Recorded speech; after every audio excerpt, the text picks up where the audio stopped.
मुद्दे रहेंगे अब? देखो, भारतीय जनता पार्टी ने मेरे पे विश्वास करके मुझे टिकट दिया है। मैं सन 2014 से ही टिकट की लाइन में था। मैंने उसी के कारण वीआरएस लिया था। 1975 से राष्ट्रीय स्वयंसेवक संघ और पार्टी से जुड़ा हुआ हूँ, पार्टी विचारधारा से जुड़ा हुआ हूँ। मैं लगातार उसी लाइन पर कार्य करता रहा हूँ। अब मेरे को यहाँ टिकट दिया है तो मैं चाहूँगा कि यहाँ ईआरसीपी का पानी आए, जो लगभग भारत सरकार का काफ़ी बड़ा प्रोग्राम है, कार्यक्रम है, और वहाँ से पैसा स्वीकृत भी हुआ है काम प्रारंभ होने। तो पानी की समस्या तो यूँ खत्म हो जाएगी इस एरिया की। मैं चाहता हूँ कि दौसा एक बड़ा हब बने एजुकेशन का, क्योंकि जब बच्चे कोटा, सीकर और जयपुर पढ़ने के लिए जाते हैं तो दौसा क्यों नहीं। इस क्षेत्र की, इस जिले की सामाजिक समरसता बनी रहनी चाहिए, भाईचारा बना रहना चाहिए, हर जाति वर्ग के लोग मिलजुल कर रहें, यहाँ की अर्थव्यवस्था को मजबूत करें, भाईचारे को मजबूत करें। कोई भी कानून व्यवस्था के खिलाफ अगर कोई कितना ही बड़ा आदमी अगर उद्दंडता करता है या बिगाड़ने की कोशिश करता है तो उस पर नियंत्रण पाना बहुत जरूरी है। इसलिए उसमें भी सुधार किया जाए, ये मेरी प्राथमिकता है।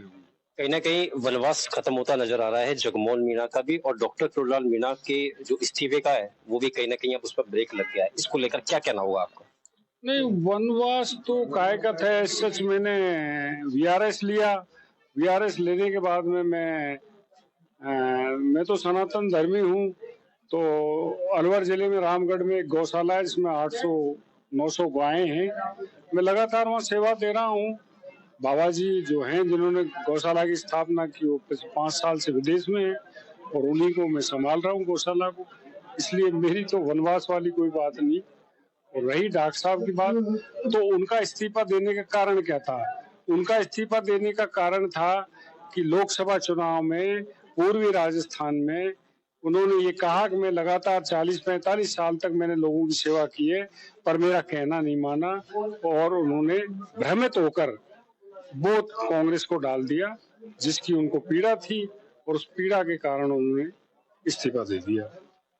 बीजेपी के अंदर वर्तमान में आपका टिकट फाइनल होने के बाद कहीं ना कहीं बिखराव है, और राजपूत समाज ने अभी प्रेस कॉन्फ्रेंस कर चुनाव लड़ने का निर्दलीय ऐलान कर दिया। अब सामान्य वर्ग की सीट पर अब आप एकजुटता भाजपा को कैसे कर पाए? नहीं, बिखराव वाली स्थिति कहीं नहीं होती है। कुछ लोग जो अप्रसन्न हो जाते हैं, कई बार मैं भी 2014 से अप्रसन्न हुआ हूँ जब तक टिकट कटा है, लेकिन पार्टी विचारधारा से थोड़ी हटेंगे। मैंने पार्टी को डैमेज थोड़ी किया जब भी मुझे हुआ तो जिन लोगों को ऐसा हुआ है, देखो 25 लोग मांगते हैं टिकट, एक ही को मिलता है और हम बाद में सब उसके साथ हो जाते हैं। तो ऐसी बिखराव की स्थिति कहीं भी नहीं है, मैंने तो नहीं सुना। अगर कोई ऐसी बात है आप मेरे संज्ञान में लाए हैं तो इसमें आप करेंगे बात। आखिरी क्वेश्चन, दौसा के लिए फर्स्ट प्रायोरिटी क्या रहेगी आपकी? नहीं, दौसा के लिए फर्स्ट प्रायोरिटी मैंने आपको निवेदन किया था कि हाँ, पानी की पर्याप्त व्यवस्था होनी चाहिए।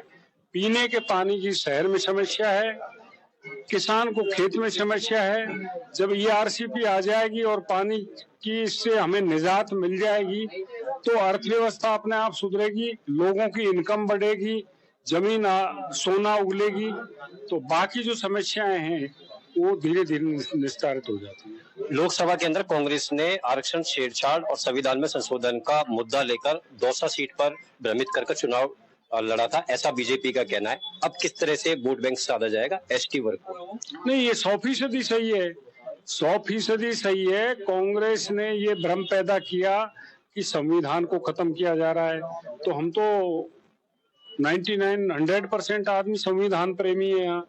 तो संविधान को चोट पहुंचने की बात कर रहे हैं, आरक्षण को खत्म करने की बात कर रहे हैं, तो आरक्षण जिन SC ST वर्ग का आरक्षण है वो यूं नाराज हो गए, संविधान प्रेमी यूं नाराज हो गए। तो इन्होंने एक ऐसी अफवाह फैला दी, ऐसा वायुमंडल बना दिया, ऐसा वातावरण बना दिया कि ये तो जैसे संविधान खत्म कर ही देंगे अब के। तो उसके कारण पार्टी को नुकसान हुआ, पार्टी डैमेज हुई।